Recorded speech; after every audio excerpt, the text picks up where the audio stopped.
Question लिखो एक।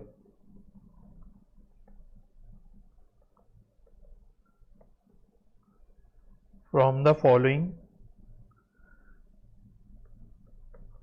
Given extracts obtained from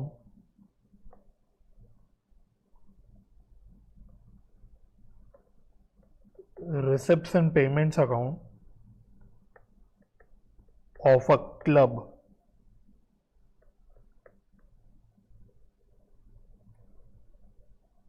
for the year ended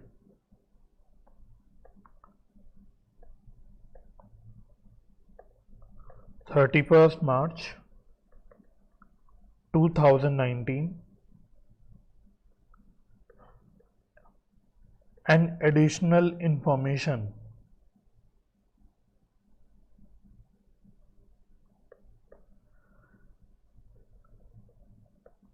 calculate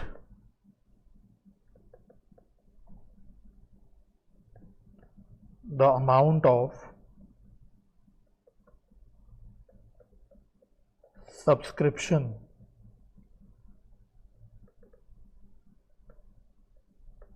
in arrears as on 31st March 2019।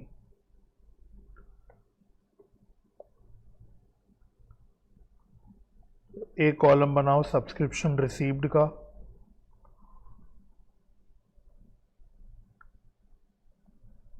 एक बनाओ amount का।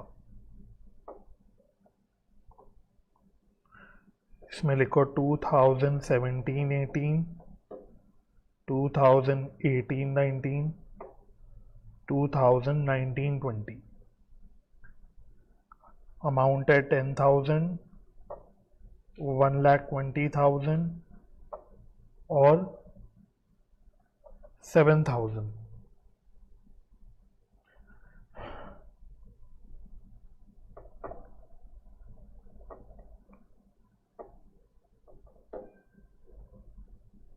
Additional information.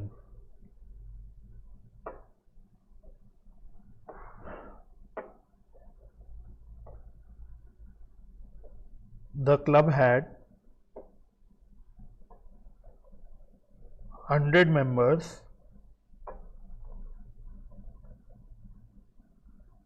paying an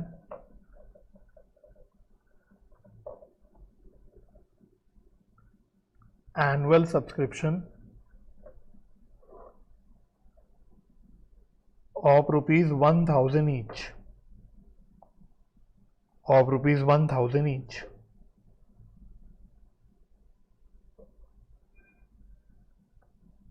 Subscription in arrears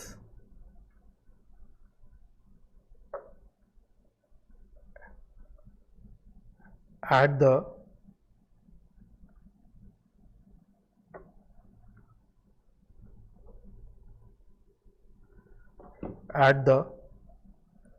beginning of the year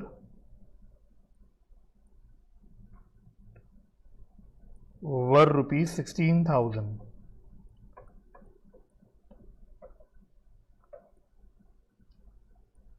Ten members paid subscription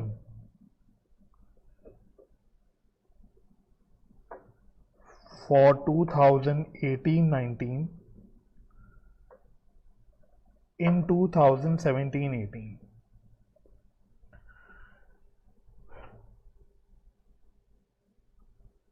चलो तो पहले question note करो।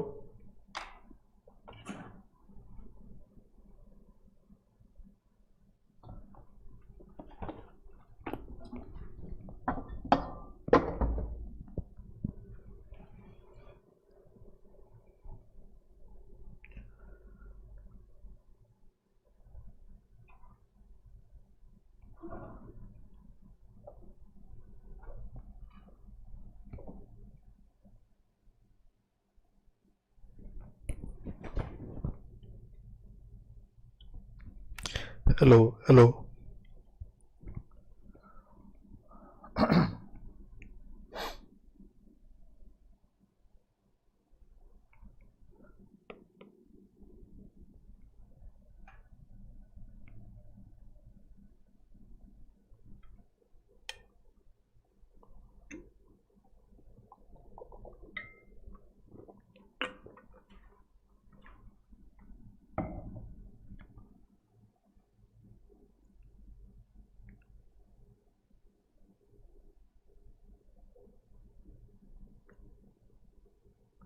हो गया?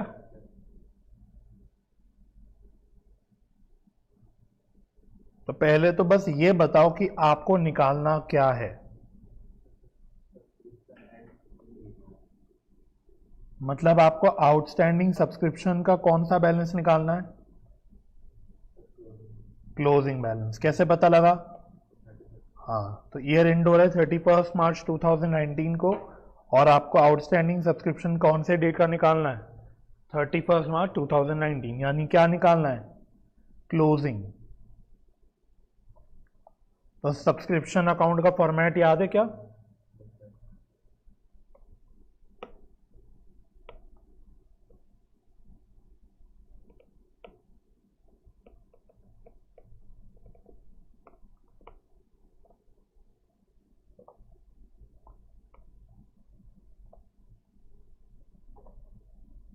चलो अब मुझे बताते जाओ कहां कहां क्या क्या लिखूं। क्वेश्चन आप लिख चुके हो, कहां कहां क्या क्या लिखूं? हाँ, तो ये कौन सा ओपनिंग बैलेंस है? ठीक है, by subscription in advance. Very good, ये ओपनिंग बैलेंस है। ये कैसे निकाला? 10 मेंबर्स ऐसे थे जिन्होंने करेंट ईयर का यानी 18-19 का जो सब्सक्रिप्शन है वो 17-18 यानी पिछले साल ही दे दिया था। यानी ओपनिंग डेट पे ये क्या रहा होगा? ओपनिंग डेट पे एडवांस रहा होगा। तो 10 मेंबर्स हैं, और पर मेंबर मैं आपको बता चुका कितनी सब्सक्रिप्शन है, 1000 रुपीज है। तो पर मेंबर 1000 रुपीज की सब्सक्रिप्शन है, तो अमाउंट कितना आ गया?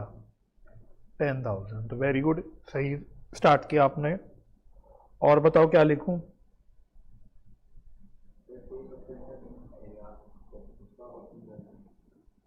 अच्छा, टू सब्सक्रिप्शन इन अरियर्स, ये अगेन ओपनिंग बैलेंस है। ये दे रखा था क्या? ये रहा, subscription in arrears at the beginning of the year था 16,000, तो ये भी सही है। और बताओ, क्या यहां पे बाय बैंक वाली फिगर पता है आपको? क्या यहां बाय बैंक वाली हमें फिगर पता है? ये रही, तो पूरी है ना। रिसेप्शन पेमेंट अकाउंट का आपको बता रखा था, बोला क्या था? From the following given extracts obtain from reception payments account and additional information. तो ये जो जानकारी आपको दे रखी है, ये सारे अमाउंट की, ये कहां दे रखी है? रिसेप्शन पेमेंट अकाउंट में। इसका मतलब ये सारे अमाउंट मुझे रिसीव हुए हैं। तो टोटल कितना है? 1,37,000। और वैसे मैं यहां पे ब्रेकअप भी लिख रहा हूं, 2017-18, 18-19 एंड 19-20। तो कितना कितना है? 10, 120 एंड 7। तो ये इसका ब्रेकअप है। टोटल हो गया 137। और बताओ क्या लिख सकते हैं?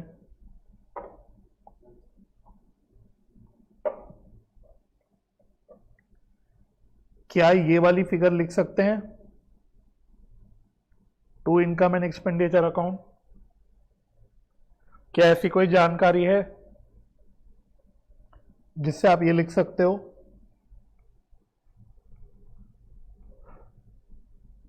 लास्ट क्लास में एक शॉर्टकट फॉर्मूला लिखवाया था मैंने, जरा देखो।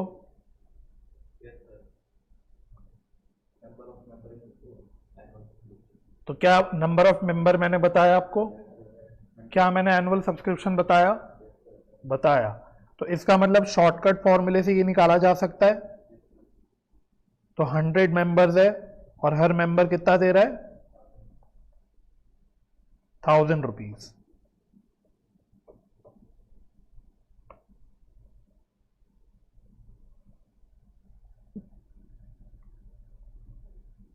वन 130 मेंबर्स था यार ये शायद, एक मिनट, ये 130 मेंबर्स था, ये 130 मेंबर्स होगा।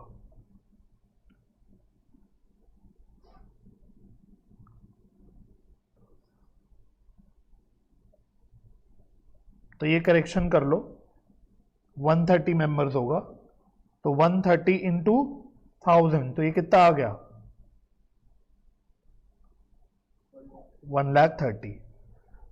चलो और कुछ डाल सकता हूं? Very good. तो इसका क्लोजिंग बैलेंस डाल सकता हूं, सब्सक्रिप्शन इन एडवांस का। बताओ कितना होगा इसका क्लोजिंग बैलेंस?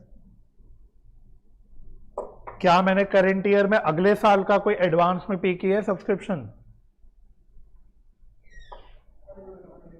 अभी कौन सा साल चल रहा है? कौन सा साल चल रहा है मेरे भाई? बहुत बढ़िया। साल खत्म हुआ है 31 मार्च 2019 को, तो कौन सा साल चल रहा है भाई?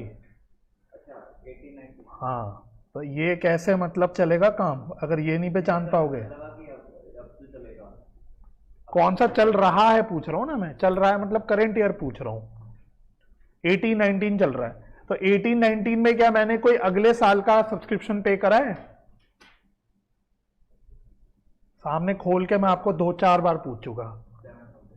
पे किया ना मैंने 19-20 का, 18-19 चल रहा है और मैंने 19-20 को नेक्स्ट ईयर का अभी से पे कर दिया, तो क्या ये अब मेरा एडवांस का क्लोजिंग बैलेंस बन जाएगा?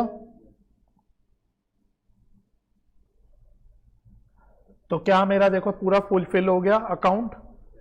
अब सिर्फ एक बैलेंस बच गया, क्या यहां पे बच जाएगा बैलेंस। ये क्या निकलेगा? सब्सक्रिप्शन इन अरियर्स, और यही आपको निकालना था। तो टोटल आ रहा है 153।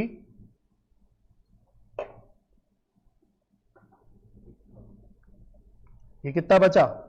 6000। तो यही निकालना था आपको, तो समझ आ गया। तो ये बैलेंसिंग फिगर निकल गया।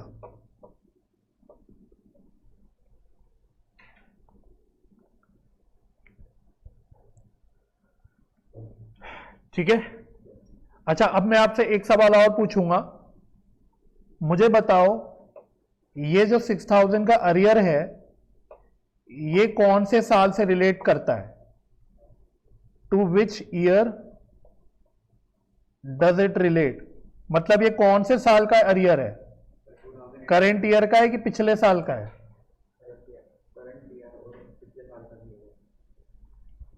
एनालाइज करो। तो यही तो हमें सीखना है। 12वीं के बच्चे तो चलो ये नहीं निकाल सकते थे, अब आप प्रोफेशनल हो गए, अब आपको ये सारी चीजें सोचनी आनी पड़ेगी। ये कौन से साल का अरियर है, क्या ये मैं निकाल सकता हूं या नहीं निकाल सकता? शायद नहीं ना, मुझे पूरा जस्टिफिकेशन के साथ बताओ भाई। आप कल सीएमए बन जाओगे और अपने क्लाइंट को बोलोगे शायद, तो फिर वो हाँ हाँ, वेरी गुड, बहुत बढ़िया। बस इसी दिशा में आपको सोचना था भाई। पिछले साल का ओपनिंग अरियर कितना था? 16,000। इसमें से मेरे को मिल कितना गया? इसमें से मेरे को मिला कितना है? 10,000। इसका मतलब मुझे कितना नहीं मिला? 6,000 नहीं मिला। तो यानी ये जो 6,000 नहीं मिला ये यही होगा। अच्छा, क्या 18-19 का पूरा पैसा मिल गया? करंट ईयर का क्या पूरा पैसा मिल चुका है? मिलना कितना चाहिए था? अगर 10,000 बचना चाहिए तो बताओ यहां 6,000 नहीं आएगा बैलेंस, फिर तो कुछ और आना चाहिए, फिर तो 16 आना चाहिए उस हिसाब से। हाँ, तो 1,30,000 मेरे को मिलना चाहिए था, उसमें से करंट ईयर में कितना मिल गया? 120। कितना नहीं मिला? 10। तो ये नहीं मिला नहीं है, ये पिछले साल एडवांस में ही मिल चुका था मेरे को, इसलिए मुझे करंट ईयर में नहीं मिला।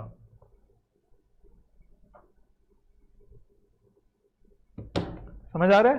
तो ऐसे एनालाइज करना होता है हमको चीजों को। तो पॉइंट क्लियर हो गया? चलो,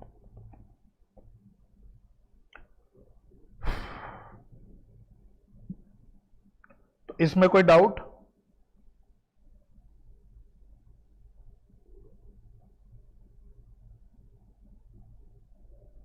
इसमें कोई डाउट है? नहीं है? ठीक है, चलो अब बैलेंस मिसलेनियस कॉन्सेप्ट्स पहले खत्म कर लेते हैं। तो अगली हेडिंग आप डाल सकते हो ट्रीटमेंट ऑफ अदर आइटम्स। अब जो अदर आइटम्स हैं उसकी कैसे ट्रीटमेंट होती है ये हमको डिस्कस करना है, बस बैलेंस मिसलेनियस कॉन्सेप्ट, जिसमें पहला है, जिसमें फर्स्ट है डोनेशंस। डोनेशंस, तो इसमें दो बाइफरकेशन निकालना, एक लिखना स्पेसिफिक डोनेशन, एक लिखना जनरल डोनेशन। स्पेसिफिक डोनेशन और जनरल डोनेशन। स्पेसिफिक डोनेशन का मतलब स्पेसिफिक पर्पस के लिए जो मिलता है। तो चलो इसका आप बताओगे स्पेसिफिक डोनेशन का क्या होता है, ढंग से बताओ, पढ़ चुके हो आप, पूरा कॉन्सेप्ट कर चुके हो। जैसे बिल्डिंग के लिए मिला है, हाँ, वो बिल्डिंग में लग जाएगा, जो बचेगा वो जनरल बन जाता है, या निवास आ जाता है। अभी भी ढंग से नहीं बताया। हाँ, तो कहाँ जाता है, उसको कहाँ क्रेडिट करते हो? रिवीजन नहीं हो रही, रिवीजन बिल्कुल भी नहीं हो रही, क्योंकि ये अभी बहुत पुराना पढ़ा हुआ नहीं है ये। हाँ, क्या बोलते हैं उसको?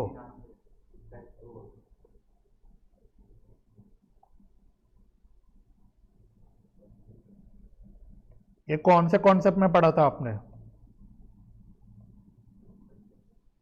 रिवीजन नहीं हो रही हमारी।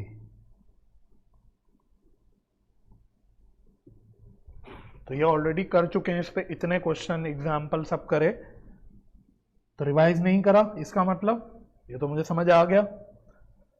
तो फंड बेस्ड अकाउंटिंग भाई घर जाके रिवाइज करना आज कृपया करके, नहीं करोगे अभी रिवाइज, अगर साथ साथ फिर आप बाद में सोचोगे रिवाइज हो जाएगा, नहीं होगा, फिर भूल जाओगे कि क्या पढ़ा था, तब के तभी रिवाइज होगा, नहीं तो फिर आपको वही रिकॉर्डेड लेक्चर फिर देखने पड़ेंगे। ठीक है, तो इसमें हम फंड बेस्ड अकाउंटिंग अप्लाई करते हैं, जिसमें हमने पढ़ा था अगर स्पेसिफिक पर्पस के लिए कोई डोनेशन मिलता है तो उसको हम लोग स्पेसिफिक फंड में क्रेडिट कर देते हैं। ठीक है, इसके ऊपर पूरी चर्चा हम लोग कर चुके हैं अलग से। अब जनरल डोनेशन की बात करो, जनरल डोनेशन का क्या है, इसका क्या ट्रीटमेंट करते हैं? तो इसमें लिख लो it is treated as per bylaws. ये वर्ड सुना है कभी, बायलॉज? इसका मतलब तो होता है rule, rule of the NPO. तो भाई एनपीओ अपना रूल बना के चलता है, जिसको बायलॉज बोलते हैं। तो वो उन्होंने अपना जो रूल बनाया होगा कि भाई जनरल डोनेशन का हम ये ट्रीटमेंट करेंगे, उसको उसी को फॉलो करते हैं। अगर कोई बायलॉ है नहीं तो इफ नो बायलॉ, अगर हमने कोई रूल बनाया ही नहीं कि डोनेशन का क्या करना है तो क्या करेंगे?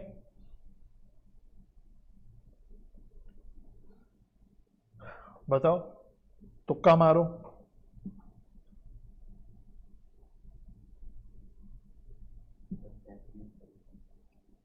कैसे भी नहीं, फिर आप उसको डोनेशन का नेचर देखना पड़ेगा, क्या वो रिकरिंग नेचर का डोनेशन है जो बार बार मिलता है, या फिर हो सकता है वो नॉन रिकरिंग नेचर का हो। मानो वन टाइम मिला कोई डोनेशन, हर बार ही नहीं मिलता, नॉन रिकरिंग नेचर। अगर रिकरिंग नेचर का डोनेशन है तो आप इसको क्रेडिट करते हो, बताओ कहां? इनकम एंड एक्सपेंडिचर अकाउंट में। तो रिकरिंग नेचर है तो आप बोलते हो कि भाई ये एक रेगुलर नेचर का की इनकम है, यानी हम इसको रेवेन्यू रिसिप्ट की तरह मानते हैं। और आप सीख चुके हो कि रेवेन्यू रिसिप्ट्स कहां जाते हैं? इनकम एंड एक्सपेंडिचर अकाउंट में। ठीक है, तो उस केस में हम इसको क्या करेंगे? इनकम एंड एक्सपेंडिचर अकाउंट में क्रेडिट कर देंगे। और अगर ये नॉन रिकरिंग नेचर का है तो उस केस में हम फिर इसे डायरेक्टली क्रेडिट करते हैं to capital fund in balance sheet. तो सीधा हम बैलेंस शीट में जब कैपिटल फंड दिखाएंगे तो वहीं पे हम इसको डायरेक्टली क्रेडिट कर देंगे अगर ये नॉन रिकरिंग नेचर का है तो, यानी हम इसको मानते हैं कैपिटल रिसिप्ट, इसीलिए हम इसको इस तरह से ट्रीट करते हैं। कैपिटल रिसिप्ट हमारी इनकम एंड एक्सपेंडिचर अकाउंट में नहीं जाती, बिल्कुल फर्स्ट क्लास में सीख चुके थे हम। इनकम एंड एक्सपेंडिचर अकाउंट में सिर्फ कौन सी नेचर की ट्रांजैक्शंस आती हैं? रेवेन्यू नेचर की, है ना, कैपिटल नेचर की नहीं आती। तो अगर ये नॉन रिकरिंग नेचर की रिसिप्ट है, हम बोल रहे हैं कि भाई वन टाइम मिली मानो, तो उस केस में फिर हम इसको इनकम नहीं मानेंगे, हम इसे सीधा अपने कैपिटल हम मानेंगे। एक तरह से मन में सोचेंगे कि मेरी कैपिटल बढ़ गई, कि कैपिटल आ गई। हालांकि एनपीओ में टेक्निकली कैपिटल नहीं होता, बट दिमाग में सोचना है कि मान लो कैपिटल आ गई। जैसे बिजनेस में पार्टनरशिप फर्म में कोई पार्टनर कैपिटल लेके आता तो हम सीधा कैपिटल में ऐड करते थे, उसी प्रकार से हम यहां पे यही मानेंगे कि ये कैपिटल आ गई, इसको हम सीधा कैपिटल फंड में ऐड कर देंगे अगर ये नॉन रिकरिंग नेचर का है तो। ठीक है, तो वापस एक बार रिपीट करो भाई, क्या सीखा डोनेशन की ट्रीटमेंट। अगर स्पेसिफिक डोनेशन है तो स्पेसिफिक फंड में जाएगा और फिर अपना पूरा फंड बेस्ड अकाउंटिंग का फंडा लग जाएगा। अगर जनरल डोनेशन है जो स्पेसिफिक पर्पस से नहीं मिला, बस मिल गया, तो पहली बात तो क्या पूछोगे? एनपीओ से बताओ क्या पूछोगे कि क्या आपका कोई बाय लॉ है, कोई रूल है। अगर है तो उसके अकॉर्डिंग ट्रीटमेंट होगी। अगर एनपीओ ने बोल दिया भाई हमारा तो कोई बाय लॉ है ही नहीं, कोई रूल हमने नहीं बनाया, फिर क्या देखोगे आप? फिर आप देखोगे कि डोनेशन रिकरिंग नेचर का है कि नॉन रिकरिंग नेचर का है। अगर रिकरिंग नेचर का है तो आप कौन सी रिसिप्ट मानोगे? रेवेन्यू रिसिप्ट मानोगे, और अकॉर्डिंगली इसको कहां क्रेडिट कर दोगे? इनकम एंड एक्सपेंडिचर अकाउंट में। और अगर ये नॉन रिकरिंग नेचर का होगा तो क्या मानोगे? कैपिटल रिसिप्ट, और इसको डायरेक्टली क्या कर दोगे? क्रेडिट कर दोगे कैपिटल फंड में। मतलब क्रेडिट का मतलब क्या हुआ? ऐड कर दोगे कि माइनस कर दोगे? ऐड। ठीक है, तो लिख लेना भाई, ये ऐड करने का मतलब है, मतलब हम इसको कैपिटल में ऐड कर रहे हैं। ठीक है, क्लियर हो गया डोनेशंस? ठीक है, इसी प्रकार से बिल्कुल सेम वे में चलता है आपका सेकंड लिखना, एडमिशन फी, या इसको कभी कभी एंट्रेंस फी भी बोला जाता है।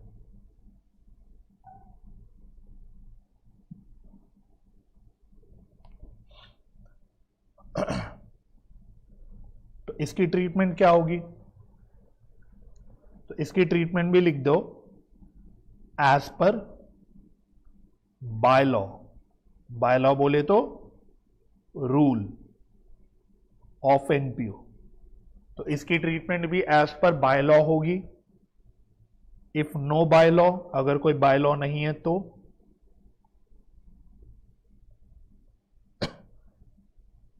फिर आपको फिर से दो बातें अपने आप से पूछनी पड़ेगी, मतलब एनपीओ से पूछनी पड़ेगी। सबसे पहला आप पूछोगे क्या ये एडमिशन या एंट्रेंस फी वन टाइम है, मतलब बात वही होगी क्या ये नॉन रिकरिंग नेचर की है। अगर वन टाइम है, नॉन रिकरिंग नेचर की है, तो बताओ क्या सीखा, क्या करना चाहिए आपको? फंडा वही लगाओ। Very good. नहीं, फिर देखो नॉन रिकरिंग नेचर है तो हाँ, credit in capital fund, credit बोले तो ऐड, मतलब आप इसको क्या ट्रीट कर रहे हो?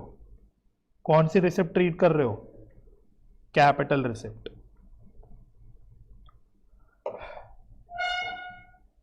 और अगर ये रिकरिंग नेचर की है, मानो छोटे छोटे अमाउंट की, भाई रिकरिंग नेचर की होगी तो स्मॉल अमाउंट की होगी। भाई किसी क्लब में घुसने के लिए आप हर बारी घुसने के लिए एडमिशन फी पे कर रहे हो या एंट्रेंस फी पे कर रहे हो, और वो बहुत बड़ा बड़ा अमाउंट तो मांगेंगे नहीं ना, कोई छोटा ही अमाउंट मांगेंगे। अगर वन टाइम मांगेंगे तो बड़ा अमाउंट मांगेंगे, अगर छोटा मतलब बार बार मांगेंगे तो छोटा अमाउंट मांगेंगे। तो अगर ये रिकरिंग नेचर की है, स्मॉल स्मॉल अमाउंट की है, तो क्या करोगे? वही कहां क्रेडिट कर दोगे? अब आप इसको इनकम एंड एक्सपेंडिचर अकाउंट में क्रेडिट कर दोगे, यानी कौन सी रिसिप्ट मानोगे? Revenue receipt.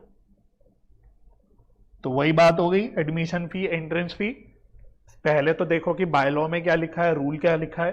अगर बाय लॉ नहीं है तो फिर वही मतलब मोटा मोटा वही फंडा है, क्या ये नॉन रिकरिंग नेचर का है या रिकरिंग नेचर का है? नॉन रिकरिंग नेचर का है तो कैपिटल रिसिप्ट, और रिकरिंग नेचर का है तो रेवेन्यू रिसिप्ट। ठीक है, तो फंडा यही चलेगा। तो क्लियर हो गया। थर्ड, लाइफ मेंबरशिप फी। लाइफ मेंबरशिप फी, तो लाइफ मेंबरशिप फी नाम से क्या समझ आ रहा है वैसे पढ़ के? तो वैसे तो देखो ऐसा इंस्टीट्यूट में नहीं होता। मानो कल को हमारा institute of chartered accountants of India या आपका सीएमए इंस्टीट्यूट कल को बोल दे कि आप या तो भाई हर साल मेंबरशिप फी पे करो जैसे मैंने आपको बताया था, या वो ये भी हो सकता है बोले आप वन टाइम पे कर दो और वो पूरी जिंदगी भर के लिए वैलिड हो जाएगा। ठीक है, उसको हम बोलते हैं लाइफ मेंबरशिप फी। तो कोई भी एनपीओ अपने मेंबर से अगर कोई फीस चार्ज करता है अपनी मेंबरशिप के लिए वन टाइम कि अभी पे करो और जिंदगी भर उसका लुत्फ उठाओ, तो उसको क्या बोलेंगे? Life membership fee. तो बहुत सारे ऐसे क्लब्स होते हैं ना, जैसे सोसाइटी के क्लब्स होते हैं, वहां पे फंडा चलता है, वहां पे वो वन टाइम मेंबरशिप फी ले लेते हैं और फिर आप जिंदगी भर उस मेंबरशिप का बेनिफिट ले सकते हो। तो लाइफ मेंबरशिप फी क्या होती है, लिख लो, it is a lump sum subscription. तो वैसे हमने सब्सक्रिप्शन के कॉन्सेप्ट में क्या पढ़ा था कि वो एनुअली या पीरियोडिकली चार्ज करी जाती है, बट ये लमसम है। It is a lump sum subscription और fees collected from a new member. भाई मैंने कल को बोला कि मैं सेक्टर 26 का एक क्लब है ना, तो मैंने बोला मैं सेक्टर 26 का क्लब का मेंबर बनना चाहता हूं, तो वो मुझसे बहुत मोटा अमाउंट ले लेगा, 2-4 लाख रुपए ले लेगा एक बार में। वो बोलेगा ये 2-4 लाख रुपए जो भी ये पे करो और फिर आप सेक्टर 26 का जो क्लब है उसके मेंबर बन जाओगे और लाइफ टाइम उसका बेनिफिट उठा पाओगे। तो बस ये है, it is a lump sum subscription और fees collected from a new member. अब इसकी ट्रीटमेंट क्या होगी बताओ? ये रिकरिंग नेचर का होगा कि नॉन रिकरिंग नेचर का होगा? अगर मैं ऐसे बोल रहा हूं ये वन टाइम फी है, नॉन रिकरिंग नेचर, तो it is of non recurring nature. और मोमेंट मैंने अगर बोल दिया है नॉन रिकरिंग नेचर का है, तो ऊपर का फंडा अप्लाई करते हुए इसको क्या ट्रीट करना चाहिए बताओ? Very good. तो इसको ट्रीट करना चाहिए as capital receipt. It is treated as capital receipt. और कैपिटल रिसिप्ट की तरह ट्रीट करने का मतलब क्या करेंगे? देखो स्पेसिफिक फंड में तो नहीं ऐड कर सकते, स्पेसिफिक फंड में तो नहीं ऐड कर सकते, क्योंकि स्पेसिफिक फंड तो वो फंड होता है जो स्पेसिफिक पर्पस के लिए बना होता है, ये कोई स्पेसिफिक पर्पस के लिए तो नहीं बन रहा। ठीक है, तो it is generally credited directly to capital fund. इसको हम लोग सीधा कैपिटल फंड में डायरेक्टली क्रेडिट कर देते हैं। It is generally credited directly to capital fund.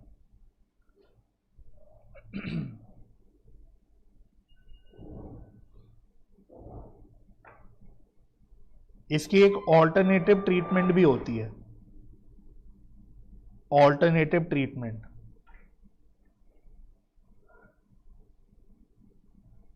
Alternative treatment इसकी क्या होती है? It is treated as deferred revenue receipt. तो ये कभी कभी ऐसी ट्रीटमेंट भी हो सकती है, इसको हम ट्रीट कर ले as deferred revenue receipt. Deferred revenue receipt treat करने का मतलब क्या हो गया? Every year a portion of such fee, every year a portion of such fee is transferred to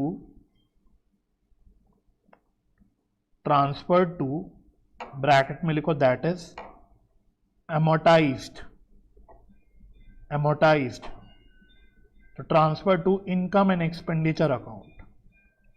income and expenditure account till the amount gets fully amortized।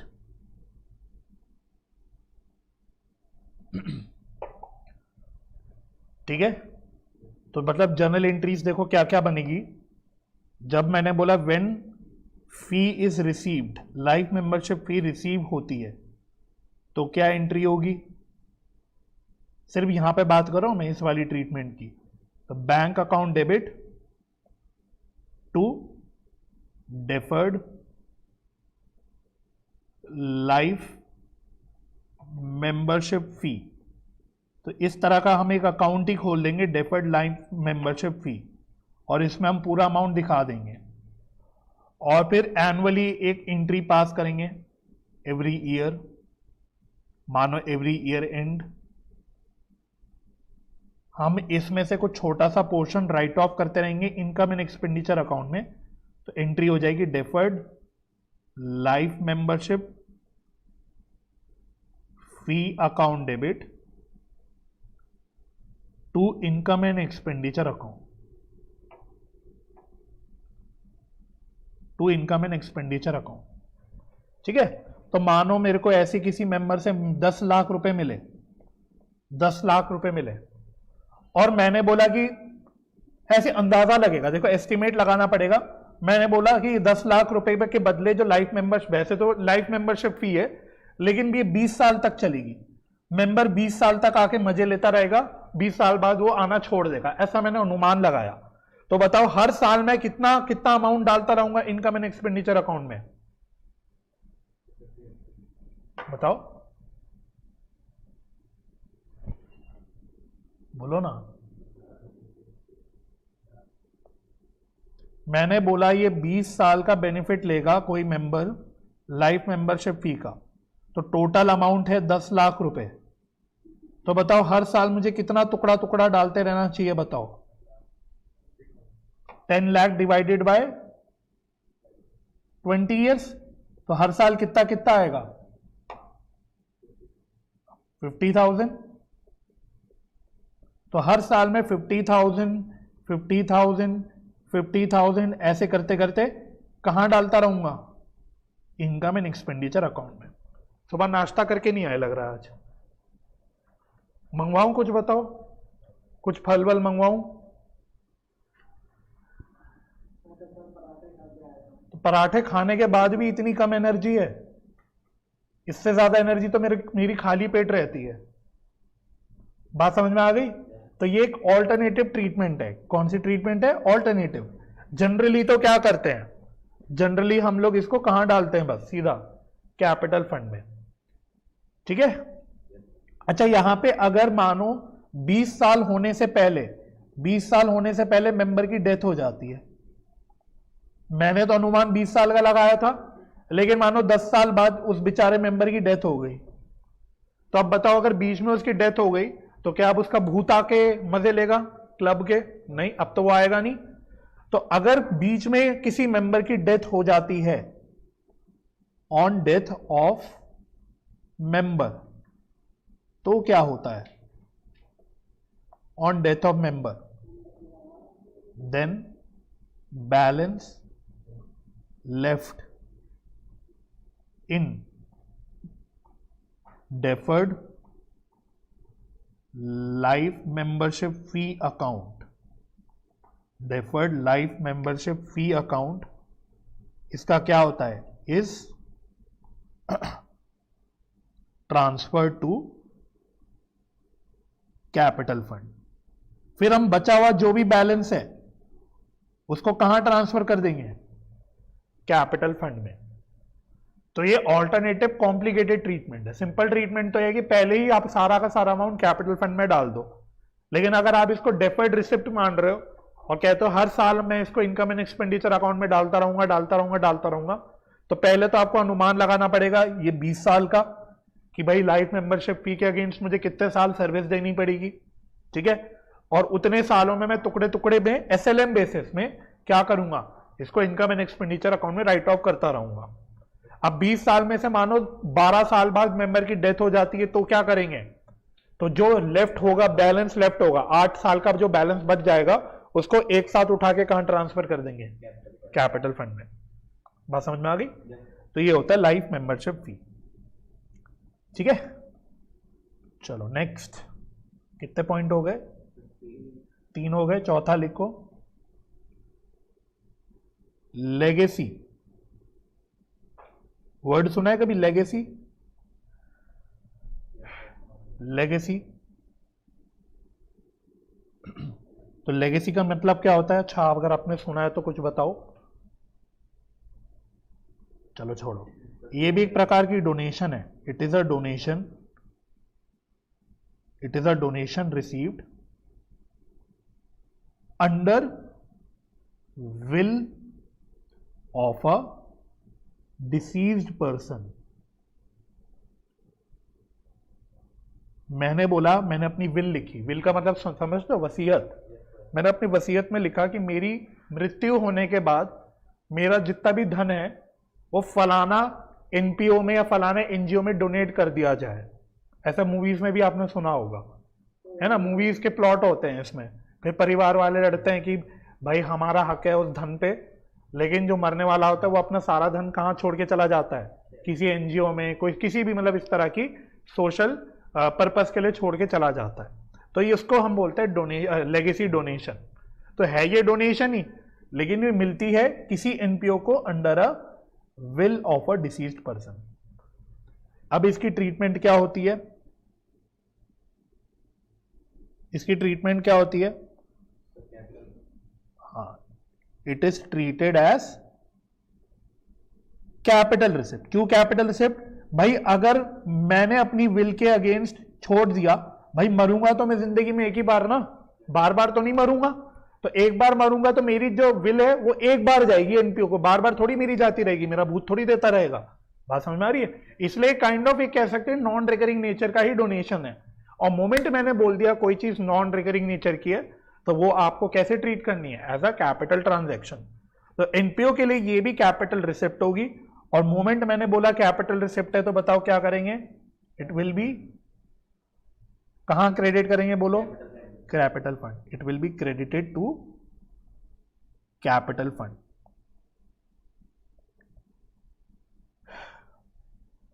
It will be credited to capital fund.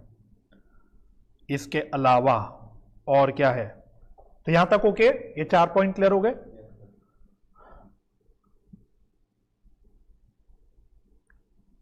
Fifth लिखो, ऑनरेनियम। ऑनरेनियम,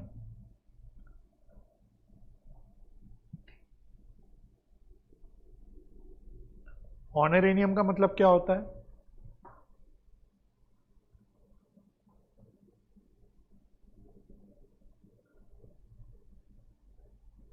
मानो किसी XYZ college ने मेरे को बोला कि Shailen sir आप आओ हमारे कॉलेज में और एक दिन हमारे यहाँ अकाउंट्स के ऊपर गेस्ट लेक्चर दो।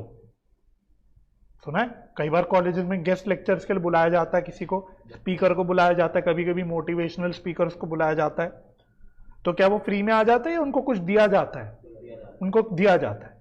अच्छा, अगर मैं किसी कॉलेज में गया और मेरे को उन्होंने कुछ दिया, गिफ्ट दिया या कुछ भी XYZ अमाउंट दिया, तो क्या वो मेरी सैलरी है? नहीं, मैं एम्प्लॉय तो नहीं हूं ना कॉलेज का, मैं एम्प्लॉय नहीं हूं। तो वो जो मेरे को मिलेगा वो क्या होगा? ऑनरेनियम। ठीक है, तो फॉर एग्जाम्पल ऐसे करके लिख दो, इसी एग्जाम्पल से चलती है बात। For example amount paid to a guest lecturer, to a guest lecturer. It is not a salary. बस ये याद रखना कि it is not a salary. तो बहुत सारे लोग ऑनरेनियम को डे टू डे भाषा में सैलरी की तरह ही मान लेते कि भाई सैलरी मिल गई, लेकिन ये सैलरी नहीं है। बात समझ में आ गई?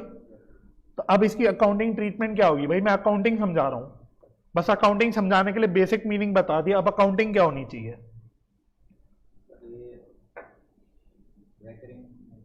हाँ, very good. It is treated as it is treated as revenue. बताओ रेवेन्यू को आगे क्या लिखूं, रिसिप्ट लिखूं कि एक्सपेंडिचर लिखूं? Very good. स्कूल कॉलेजेस के लिए क्या है, खर्चा है। और मोमेंट मैंने बोल दिया रेवेन्यू एक्सपेंडिचर है तो क्या होना चाहिए इसका? हाँ, तो डेबिटेड है ना। तो खर्चों को कहां डालते हैं हम लोग? डेबिट साइड में। तो it is debited to income and expenditure account.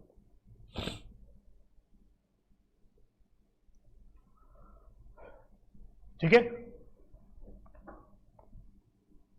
Sixth, sale of newspaper, periodicals, etc.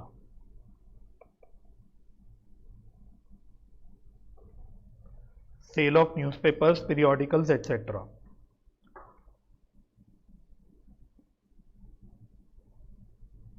तो बताओ, जब न्यूज़पेपर वगैरह खरीदते हैं, पीरियोडिकल समझते हो? पीरियोडिकल्स हमने डिस्कस भी किया था, मैगजीन्स वगैरह जैसे। तो खरीदते वक्त एनपीओ इसको क्या ट्रीट करता है? मैंने इसके ऊपर पूरा आपको लेक्चर भाषण भी दिया था, आपको पूरा बताया था कि बुक्स को हम एसेट मानते हैं हमेशा, लेकिन न्यूज़पेपर वगैरह, पीरियोडिकल्स, मैगजीन, इनको एसेट नहीं मानते हम, इनको बस खर्चा ही मानते कि ये खर्चा है, एक साल में बस इसका बेनिफिट मिलेगा हमको। तो जब उसको मैंने नॉर्मल खर्चा माना था, अब मानो न्यूज़पेपर जो पड़ा है उसको हम कबाड़ी वाले को बेच देते हैं, अब उससे मुझे कुछ जो अमाउंट रिसीव हुआ उसको मैं क्या मानूंगा? नॉर्मल इनकम मानूंगा। भाई जब खर्चा कर रहे थे तो नॉर्मल खर्चा मांग रहे थे, अब जब बेच के मैं कुछ रियलाइज कर रहा हूं, पैसा मिल रहा है मेरे को, तो उसको क्या मानूंगा? एक इनकम मानूंगा। बस यही बात है। It is treated as revenue receipt. तो बताओ इसकी ट्रीटमेंट कहां होनी चाहिए फाइनल अकाउंट्स में? कैसे दिखाएंगे इसको? Very good. It is credited to income and expenditure account.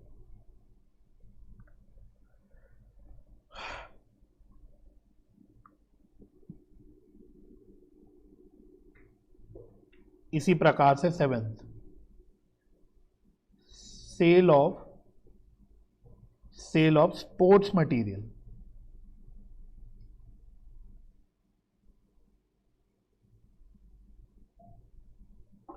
Cell of sports material.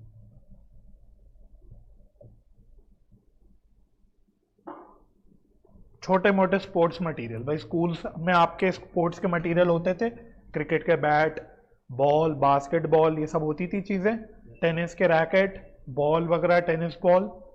तो अगर मानो किसी एनपीओ ने अपना कोई स्पोर्ट्स मटेरियल बेच दिया किसी को, तो इसका क्या होगा? Very good. बस इसको भी हम नॉर्मल इनकम मांगेंगे, छोटी मोटी इनकम है, होती रहती है। इट इज ट्रीटेड एज, बिल्कुल ऊपर वाला कॉपी पेस्ट मारना है हमको, revenue receipt and is credited to income and expenditure account. और बस इसलिए ताकि आपको याद रहे, इसलिए एक अगला लिखवा रहा हूं, purchase of books. Purchase of books.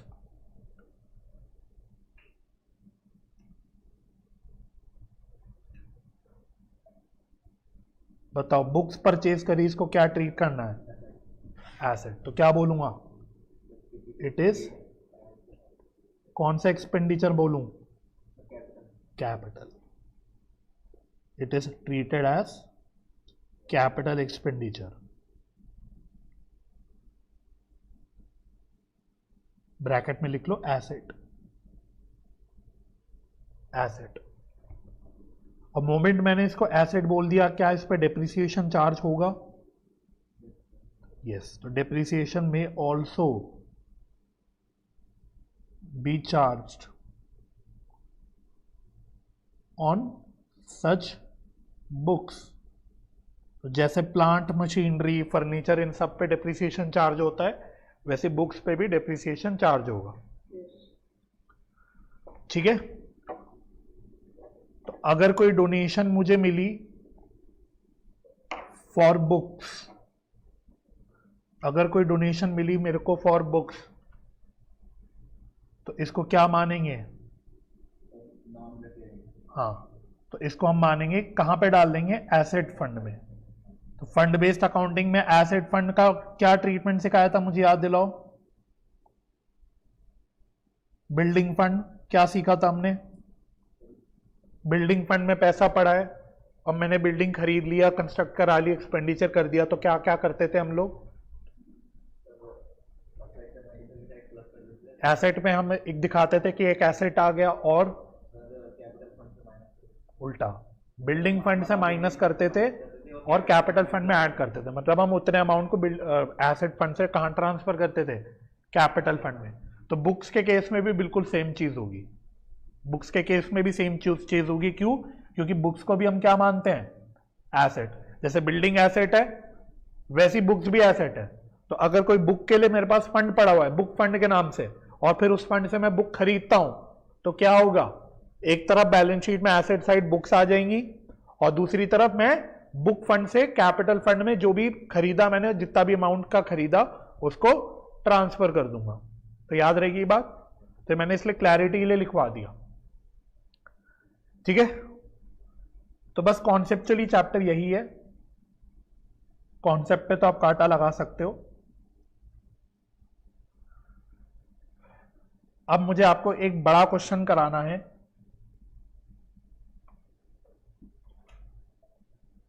Last question जो है आपकी किताब में, इलस्ट्रेशन 20।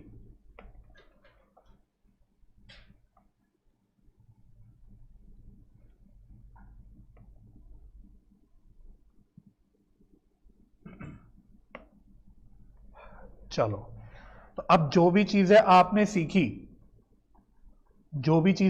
सीखी उसको अब आपको अप्लाई करना है। तो कह रहा है from the following reception payment account of Sham Club for the year ended 31 December 2021, गड़बड़ कर दी उसने, ये लाइन यहां चिपकानी चाहिए थी। तो from the following receipt and payment account of Sham Club for the year ended 31 December 2021 prepare income and expenditure account and balance sheet relating to the year 2021। तो मतलब आपको इनकम एंड एक्सपेंडिचर अकाउंट बनाना है और क्या बनाना है? बैलेंस शीट बनानी है। तो रिसिप्शन पेमेंट अकाउंट में देखो, कैश इन हैंड और कैश एट बैंक का ये क्या है? कौन सा बैलेंस है? ओपनिंग बैलेंस है।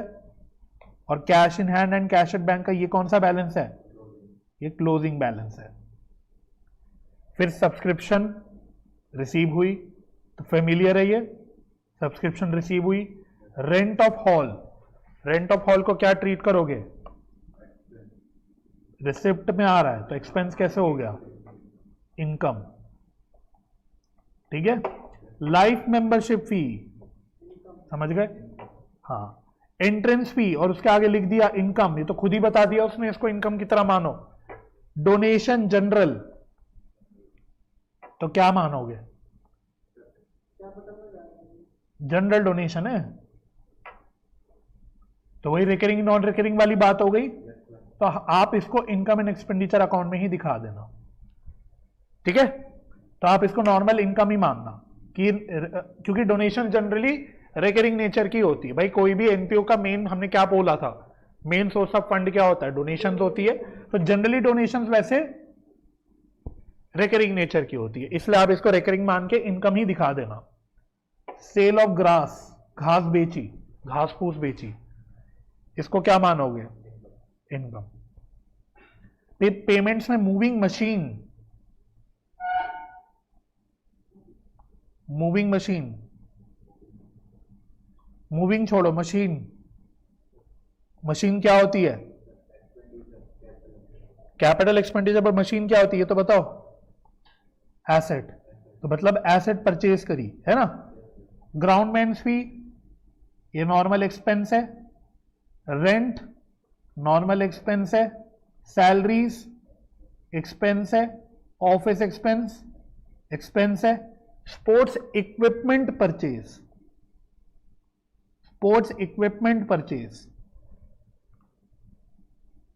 इसको क्या बोलोगे? इक्विपमेंट क्या होता है? एसेट होता है। ठीक है, अब नीचे कहते हैं subscription due on 31 December 2020 and 2021 were 900 and 800। तो ये आउटस्टैंडिंग सब्सक्रिप्शन का ओपनिंग और क्लोजिंग बैलेंस बता दिया, तो सब्सक्रिप्शन अकाउंट बना लेंगे। Subscription received also included subscription for the year 2021। एक मिनट, बहुत प्रिंटिंग मिस्टेक है भाई आपकी किताब में, मुझे लग रहा है ये 2022 लिखना चाहिए था उसको। तो 2021 तो चल रहा है ना अभी, ये 2021 ही चल रहा है, 31 दिसंबर 2021। मेरे ख्याल से 2022 होगा, वैसे चेक कर लेता हूं। हाँ, ये 2022 है, बहुत मिस्टेक्स है भाई आपकी किताब में, ये 2022 होगा। तो एनीवे, जो वो कह रहा है कि ऊपर हमें 5800 का सब्सक्रिप्शन मिला था, उसमें से 200 रुपए का सब्सक्रिप्शन अगले साल के लिए मिला, तो ये क्या हो गया, एडवांस हो गया। Sports equipment in hand on 31 दिसंबर 2020। तो भाई चेक कर ले रहा हूं मैं, इनके डेट्स भी देख रहा हूं कि सही है कि नहीं, सही लग रहा है। तो ये स्पोर्ट्स इक्विपमेंट का क्या बता रहा है, 31 दिसंबर 2020 का बैलेंस बता रहा है। तो ओपनिंग बैलेंस है कि क्लोजिंग है, साल कौन सा है अभी खत्म हो रहा है, हाँ, तो ये ओपनिंग बैलेंस है। The value placed on his equipment in hand on 31 December 2021 was 1300। ये क्या है, क्लोजिंग बैलेंस। तो आपको पता है क्या करना पड़ेगा, इतनी सारी जानकारी हो गई, ओपनिंग क्लोजिंग बैलेंस है, परचेज भी है स्पोर्ट्स इक्विपमेंट का, तो आपको क्या करना पड़ेगा, आपको स्पोर्ट्स इक्विपमेंट का अकाउंट ही बनाना पड़ेगा। इतनी सारी जब भी जानकारी हो ना किसी से रिलेटेड, उसका अकाउंट बना डालो, बेस्ट होता है। तो बना लेंगे चलो इसका। अब फिर moving machine, the moving machine was purchase on 1 जनवरी 2021। तो ये मूविंग मशीन हमने जो खरीदी थी, वो कह रहा है ये हमने 1 जनवरी 2021 को खरीदी थी, यानी साल की फर्स्ट डेट पे, साल के फर्स्ट डे पे खरीदी थी। And is to be depreciated at 20% per annum. तो इस पे आपको 20% पर एनम का डेप्रिसिएशन चार्ज करना है। डेप्रिसिएशन क्या इनकम एंड एक्सपेंडिचर अकाउंट में आता है, आता है। ऑफिस एक्सपेंसेस इंक्लूड 300 रुपए for 2020 and 400 are still due for payment. तो सारी चीजें देखो आपको सिखा चुका हूं मैं। कह रहा है कि ऊपर ऑफिस एक्सपेंस जो हमने पे करा, कुछ तो पिछले साल का पे करा 2020 का, तो ये क्या होगा, क्या ये आउटस्टैंडिंग एट बिगिनिंग होगा। और कह रहा है कि 400 रुपए are still due for payment, तो ये क्या होगा, ये आउटस्टैंडिंग एट एंड होगा। तो मैं आपको सिखा चुका कि आपको एक्सपेंस कितना डेबिट करना है अकाउंट में, कैसे कैलकुलेट करते हैं, समझ आ गया। तो वही अप्लाई करना है आपको। प्रिपेयर करो इनकम एंड एक्सपेंडिचर अकाउंट, और वो सब जो आपको करना है, बैलेंस शीट और इनकम एंड एक्सपेंडिचर अकाउंट बनानी है। ठीक है, आओ। तो खुद करोगे कि मैं कराऊं,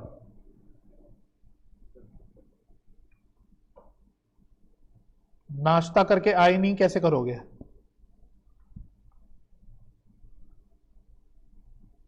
income and expenditure account for the year ended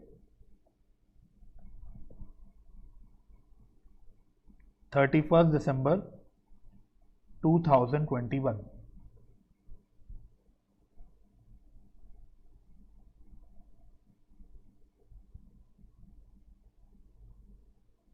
तो बड़ा सा इनकम एंड एक्सपेंडिचर अकाउंट बनाना, और फिर आपको बैलेंस शीट भी बनानी है 31 दिसंबर 2021 को।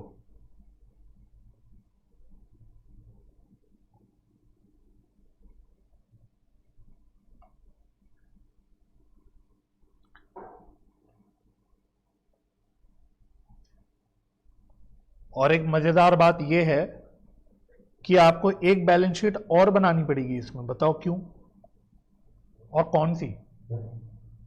तो ये तो आपकी मेन 31 दिसंबर 2021 की बैलेंस शीट हो गई।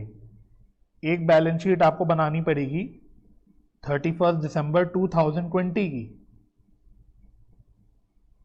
क्यों बनानी पड़ेगी अभी समझ आ जाएगा, बाद में बताऊंगा, ये सस्पेंस है, तब तक आप दिमाग के कोने में चाहे सोचते रहो क्यों बना रहा हूं। एक बैलेंस शीट और पिछले साल की, ठीक है, ये मैं बाद में बताऊंगा। अच्छा, अकाउंट कौन से बनाने हैं हमको? एक सब्सक्रिप्शन अकाउंट बनाना है,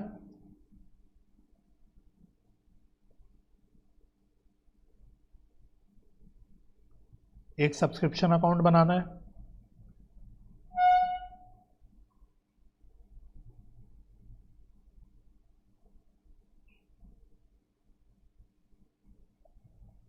इतना बड़ा वैसे नहीं बनाना। और क्या बनाना है बताओ, किस किस के अकाउंट हमने बोले थे बनाने?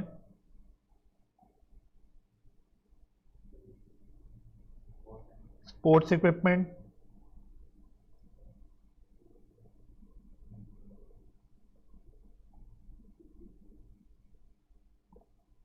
एक स्पोर्ट्स इक्विपमेंट का अकाउंट भी बनाना पड़ेगा।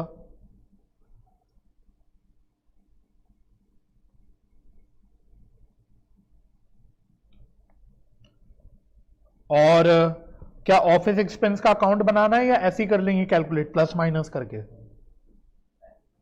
ऐसे ही कर लेंगे, चलो वो फोर्थ वर्किंग में कर लेंगे। चलो शुरू करें। तो ऊपर से मैं पढ़ता हुआ रहूंगा, बिल्कुल जैसे फाइनल अकाउंट्स का क्वेश्चन कर रहा था वैसे ही करना है। कोई चीज अगर आएगी तो उसका एडजस्टमेंट भी देख लेंगे साथ साथ, और साथ साथ उसके एडजस्टमेंट भी कर लेंगे।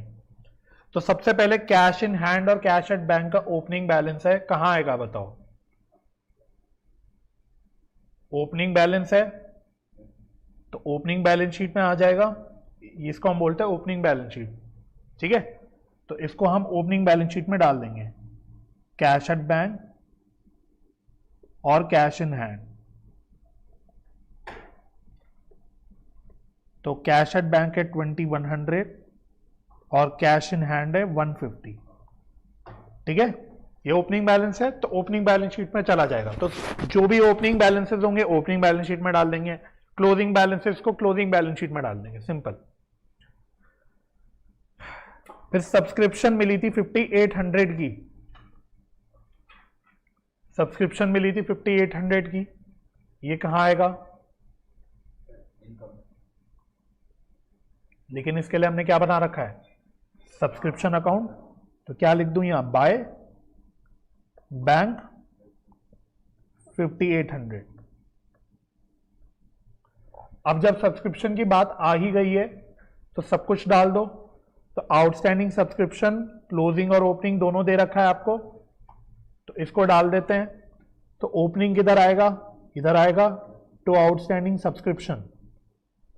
तो ये दे रखा है आपको 900, और आउटस्टैंडिंग का क्लोजिंग किधर आएगा? इधर आएगा, बाय आउटस्टैंडिंग सब्सक्रिप्शन। ये कितना दे रखा है? 800। तो एक तो यहां पे आ गया, और ये आउटस्टैंडिंग सब्सक्रिप्शन कहीं और भी आएगा क्या? क्या सीखा था हमने? बैलेंस शीट में आएगा क्या?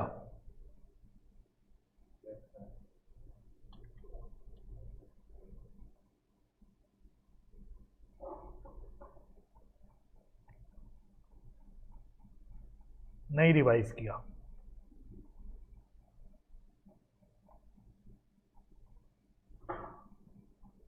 लास्ट क्लास में किया था मेरे ख्याल से हमने, है ना। चलो, तो एनीवे, तो आउटस्टैंडिंग सब्सक्रिप्शन एक एसेट होता है। तो एसेट किधर आता है? बैलेंस शीट में। तो ओपनिंग बैलेंस शीट में ओपनिंग आउटस्टैंडिंग सब्सक्रिप्शन आ जाएगा।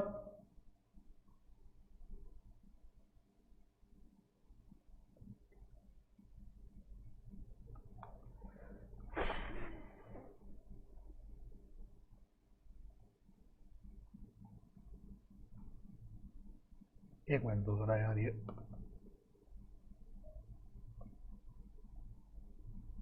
चलो, ओपनिंग बैलेंस शीट में ओपनिंग आउटस्टैंडिंग सब्सक्रिप्शन आ जाएगा 900, और क्लोजिंग बैलेंस शीट में यहां आ जाएगा आउटस्टैंडिंग सब्सक्रिप्शन 800,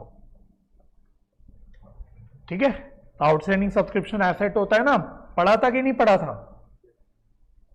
यस सर, कुछ नहीं याद। तो बिल्कुल रिवाइज नहीं कर रहे क्या आप लोग? हाँ,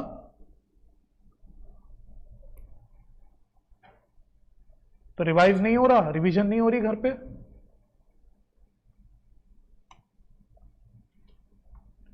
नोट्स में चेक कर लो भाई, पहले आपकी शांति मेरे को हजम नहीं हो रही, तो मैंने बताया सब कुछ हुआ है, पहले नोट्स में आराम से चेक कर लो, किताब में नहीं नोट्स में लिखवा रखा है। हाँ, क्वेश्चन नहीं, पहले नोट्स में देख लो, लास्ट क्लास में लिखवाया था कि नहीं लिखवाया था, देख लो। सुमित बाबू आप भी करी थी लास्ट क्लास, आप तो क्लास आना ही छोड़ चुके थे। करिए लास्ट क्लास, आपने नहीं करी है, नहीं करी ना, तो फिर ये मेरी गलती नहीं है।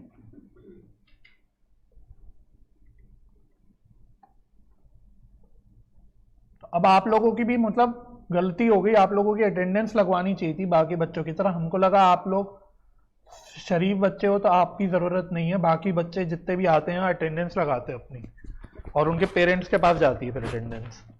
पता है आपको ये बात? चलो अच्छा, सब्सक्रिप्शन से रिलेटेड उसने एक बात और बोली थी कि जो सब्सक्रिप्शन हमें मिला कुछ हमें अगले साल का मिला, तो ये क्लोजिंग हो जाएगा, ये क्लोजिंग हो जाएगा टू एडवांस सब्सक्रिप्शन। तो मैं अब कर रहा हूं भाई, अगर आपके नहीं समझ आ रहा क्योंकि आपने क्लासेस नहीं करी तो उसका मैं जिम्मेदार नहीं हूं, उसके आप ही जिम्मेदार हो, क्योंकि ये सारी चीजें मैं आपको सब लिखवा चुका हूं, सिखा चुका हूं। और एडवांस सब्सक्रिप्शन लाइबिलिटी होती है तो बैलेंस शीट में आ जाएगी, थोड़ी सी जगह छोड़ के लिखेंगे एडवांस सब्सक्रिप्शन,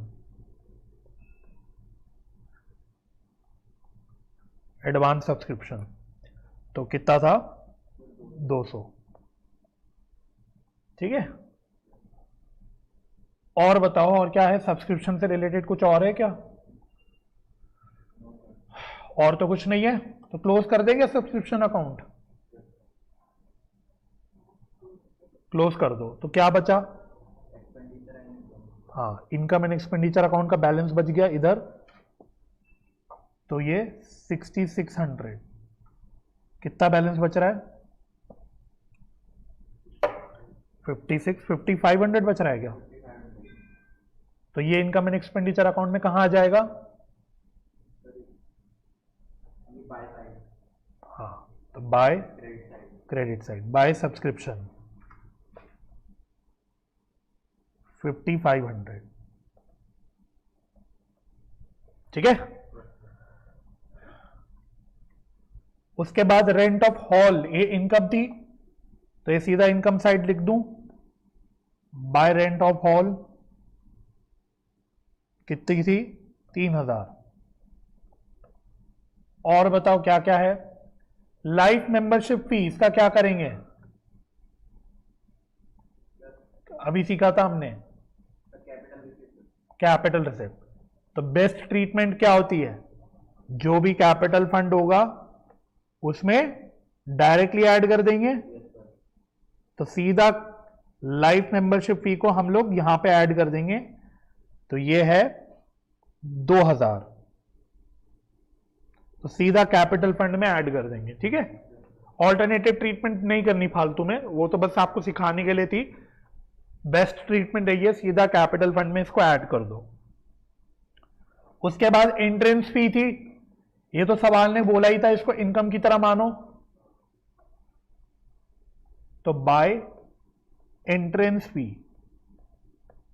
तो ये इनकम की तरह मान लेंगे। ये कितनी है? 200। फिर जनरल डोनेशंस है, ये भी यहीं पे आ जाएगा by donations 1500। Sale of grass, ये भी यहीं डाल देंगे, ये सब रिसिप्ट्स हैं, नॉर्मल इनकम मान लो एनपीओ की 100 रुपए है ना। जैसे स्पोर्ट्स मटेरियल भी छोटा मोटा रिसीप्ट थी, सेल, न्यूज़पेपर बेचा था छोटी मोटी इनकम थी, तो वैसे घास फूस बेची छोटी मोटी इनकम है। चलो, और मूविंग मशीन एसेट है, तो मूविंग मशीन से रिलेटेड क्या बताया था जानकारी? नीचे बताई थी क्या? मूविंग मशीन हमने 1 जनवरी 2021 को खरीदी, तो इसको डेप्रिशिएट करना है एट 20% पर एनम। तो क्योंकि साल की पहली डेट को खरीदी तो क्या पूरे साल की डेप्रिसिएशन लग जाएगी? ठीक है, तो डेप्रिसिएशन का क्या करेंगे? Very good. तो डेप्रिसिएशन मूविंग मशीन तो निकाल ली आपने, क्या कितनी निकली? 220। तो कितने परसेंट था वैसे? 20%, और खरीदी थी हमने 1100 की। ठीक है, अच्छा और कहाँ है ये बताओ मूविंग मशीन? बैलेंस शीट के एसेट साइड पे। तो बैलेंस शीट ये रही मूविंग मशीन। तो क्या पूरी अमाउंट आएगा या डेप्रिसिएशन माइनस करके आएगा? डेप्रिसिएशन माइनस करके आएगा। तो 1100 में से 220 माइनस कर दो तो कितना बचा? 880। 880 बचा शायद। ठीक है, चलो और बताओ और क्या है? ग्राउंड मेंटेनेंस फीस, ये एक्सपेंस है।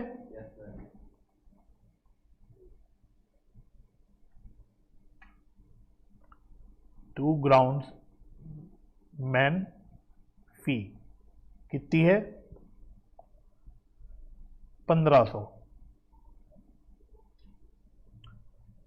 फिर क्या था? रेंट था 500, रेंट भी खर्चा है 500। और क्या था? सैलरीज टू कोचेस, ये भी खर्चा है, ये भी डाल दो यहां पे, टू सैलरीज टू कोचेस।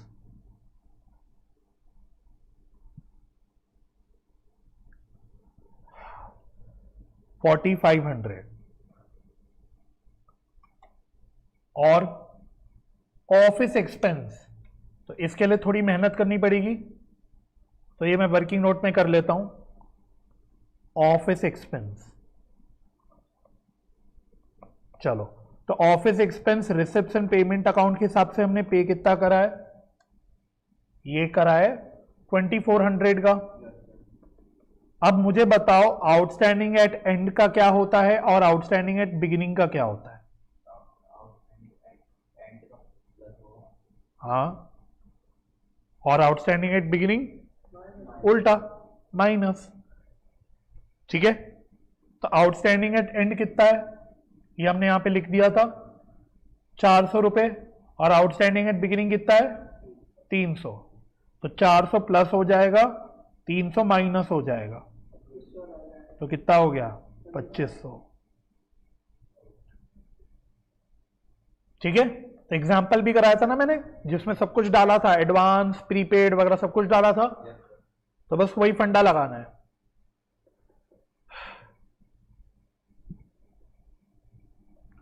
तो टू ऑफिस एक्सपेंस 2500 लिख लिया था वो, या नीचे करूं?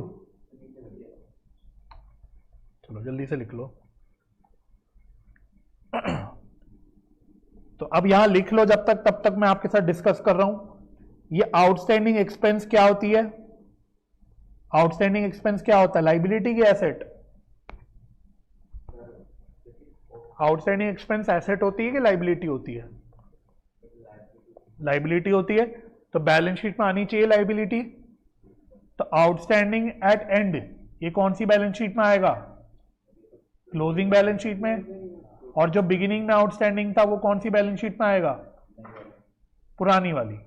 नई क्लोजिंग है, पुरानी वाली ओपनिंग है। ओपनिंग मतलब ओपनिंग डेट की।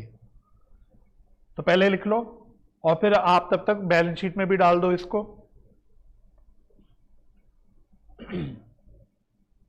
लिख लिया ये?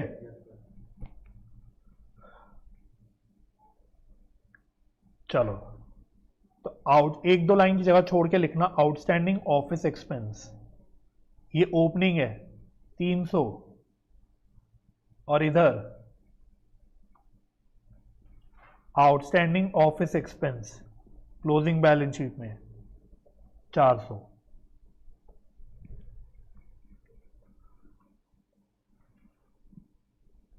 हो गया? तो ओपनिंग जो बैलेंस शीट थी, ये ओपनिंग बैलेंस शीट थी जो बेसिकली लास्ट ईयर की क्लोजिंग बैलेंस शीट होगी, उसमें हमने लास्ट ईयर के बैलेंस डाल दिए, यहाँ पे हमने करेंट ईयर के बैलेंस डाल दिए। बात समझ में आ रही है? उसके बाद स्पोर्ट्स इक्विपमेंट 1200 खरीदा था, कहां पे आएगा? हमने इक्विपमेंट का अकाउंट बना रखा है, तो बताओ कैसे लिखूंगा इसको? टू बैंक, ये परचेज है, डेप्रिसिएशन चैप्टर में बनाया हमने मशीन के अकाउंट, तो वही तो है, तो टू बैंक 1200। अब इससे रिलेटेड सारी जानकारी छांट लो, क्या क्या दे रखी है। तो आपको ओपनिंग एंड क्लोजिंग बैलेंस दिया रखा था, तो स्पोर्ट्स इक्विपमेंट का ओपनिंग बैलेंस था 1100, ओपनिंग बैलेंस कितना था? 1100। तो इसको क्या कैसे लिखूंगा? To balance BD. चलो शुक्र है, आवाज आई। टू बैलेंस बीडी कितना था? 1100। और closing balance by balance CD, वो कितना है? 1300। और लगे हाथों एसेट है, तो एसेट बैलेंस शीट में भी आएगा, तो ओपनिंग बैलेंस शीट में ओपनिंग बैलेंस डाल देंगे, स्पोर्ट्स इक्विपमेंट, स्पोर्ट्स इक्विपमेंट, तो ये था 1100। और क्लोजिंग बैलेंस शीट में क्लोजिंग बैलेंस डाल देंगे, स्पोर्ट्स इक्विपमेंट 1300।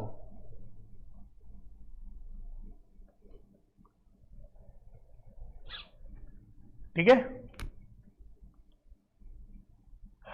तो ये भी हो गया। फिर कैश इन हैंड और कैश एट बैंक का क्लोजिंग बैलेंस है, ये कहां आएगा? 2021 की बैलेंस शीट में। Very good. तो कैश इन हैंड और कैश एट बैंक, तो कैश इन हैंड है 350 और कैश एट बैंक है 3300। तो एक बार यहां तक कर लो और देख लो क्या कोई एडजस्टमेंट या कोई चीज छूट गई अभी तक, चेक कर लो। रिसिप्ट्स में सारी रिसिप्ट्स डाल दी हमने कहीं ना कहीं, पेमेंट्स कहीं ना कहीं सारी डाल दी, एडजस्टमेंट जो नीचे इतना बड़ा पैरा दिया था देख लो सब कुछ कर लिया हमने, सब्सक्रिप्शन का काम हो गया, स्पोर्ट्स इक्विपमेंट के बैलेंस पड़ गए, मूविंग मशीन का डिप्रिसिएशन वाला पॉइंट था वो कर दिया, ऑफिस एक्सपेंस का काम कर दिया, तो सब कुछ हो गया।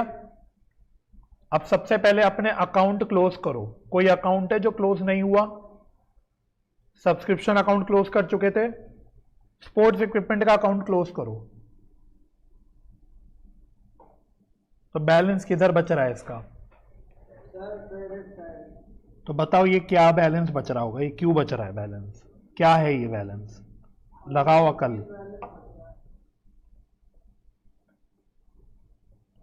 तो सोचो थोड़ा और बताओ ये क्या है, क्या आता है इधर? इस अकाउंट में क्या चीज मिसिंग लग रही है जो नहीं आई?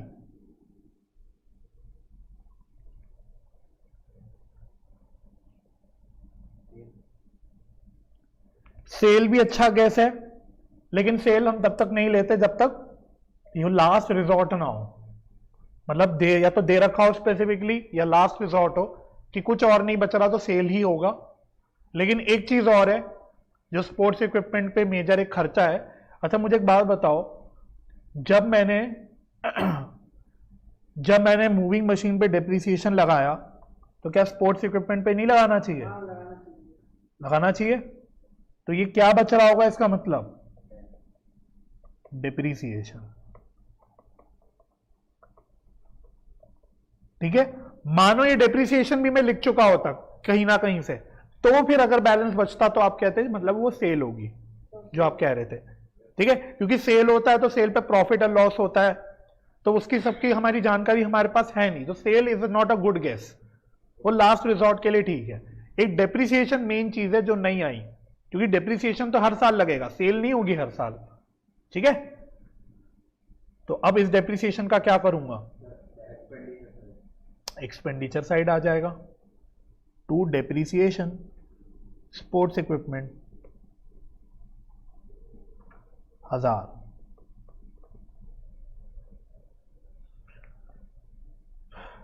चलो हो गया।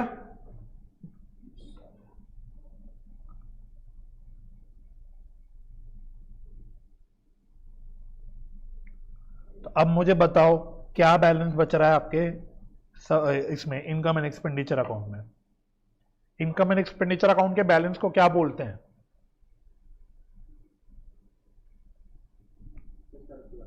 सरप्लस या फिर डेफिसिट। ठीक है, तो मुझे बताओ सरप्लस बच रहा है कि डेफिसिट बच रहा है?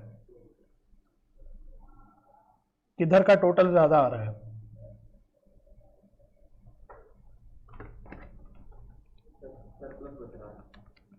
सरप्लस बच रहा है। तो टोटल कितना आ रहा है? 10,300।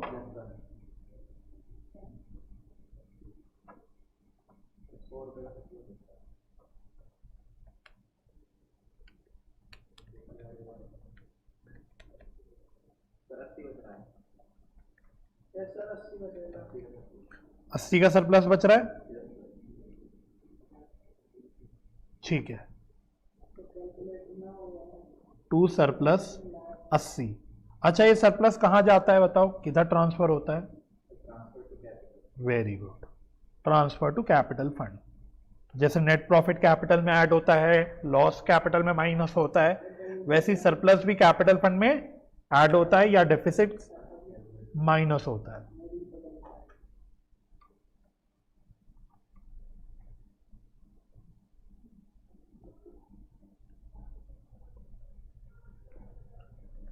चलो, तो अब मुझे बताओ यहां तक ओके। अब मुझे बताओ क्या ये आप अपनी बैलेंस शीट पूरी कर सकते हो, या कोई भी अभी कोई ऐसी चीज है जो अभी आपको नहीं पता? ये वाला मुझे फिगर पता ही नहीं कैपिटल फंड का। भाई जब फाइनल अकाउंट्स के क्वेश्चन में वो ट्रायल बैलेंस में कैपिटल देता था तो हम उसको यहां लेते थे, लेकिन ये वाली कैपिटल तो मेरे को अभी पता ही नहीं। जब ये कैपिटल मुझे पता नहीं तो मुझे बाहर वाली कैपिटल नहीं पता लगेगी, बाहर वाली नहीं पता लगेगी तो मेरा बैलेंस शीट नहीं बन पाएगा। तो दिक्कत समझ आई? दिक्कत समझ आई? और इसी दिक्कत को एड्रेस करने के लिए मैंने आपको पहले ही कौन सी बैलेंस शीट बनवा ली थी? ओपनिंग। क्यों बनाई थी हमने? इसका सिर्फ ये पर्पस था कि हम ये कैपिटल फंड कितना था भाई पिछले साल के अंत में, भाई पिछले साल का कैपिटल इस साल का ओपनिंग कैपिटल बनेगा। तो जब मेरे पास ओपनिंग कैपिटल होगा तभी मैं करंट ईयर का क्लोजिंग भी निकाल सकता हूं। तो ये निकालने के लिए मैंने आपको ओपनिंग बैलेंस शीट बनवाई थी। तो ये आपका यहां पे बैलेंसिंग फिगर निकल जाएगा। चलो, कितना बैलेंसिंग फिगर निकल रहा है? 2250। तो 4250 टोटल आ रहा है, इसमें से 300 गए तो 3950। तो ये कैपिटल फंड में ऊपर यहां पे चला जाएगा 3950। और अब आपको अपना यहां का कैपिटल पता लग जाएगा कि ये कितना आ रहा है। तो 3950 2080, तो ये कितना आ गया? 6030। और अब आप चेक कर लो क्या आपकी बैलेंस शीट टैली हो रही है। तो लाइबिलिटी साइड का टोटल तो 6630 आ रहा है, तो एसेट साइड का भी आ रहा है क्या टोटल?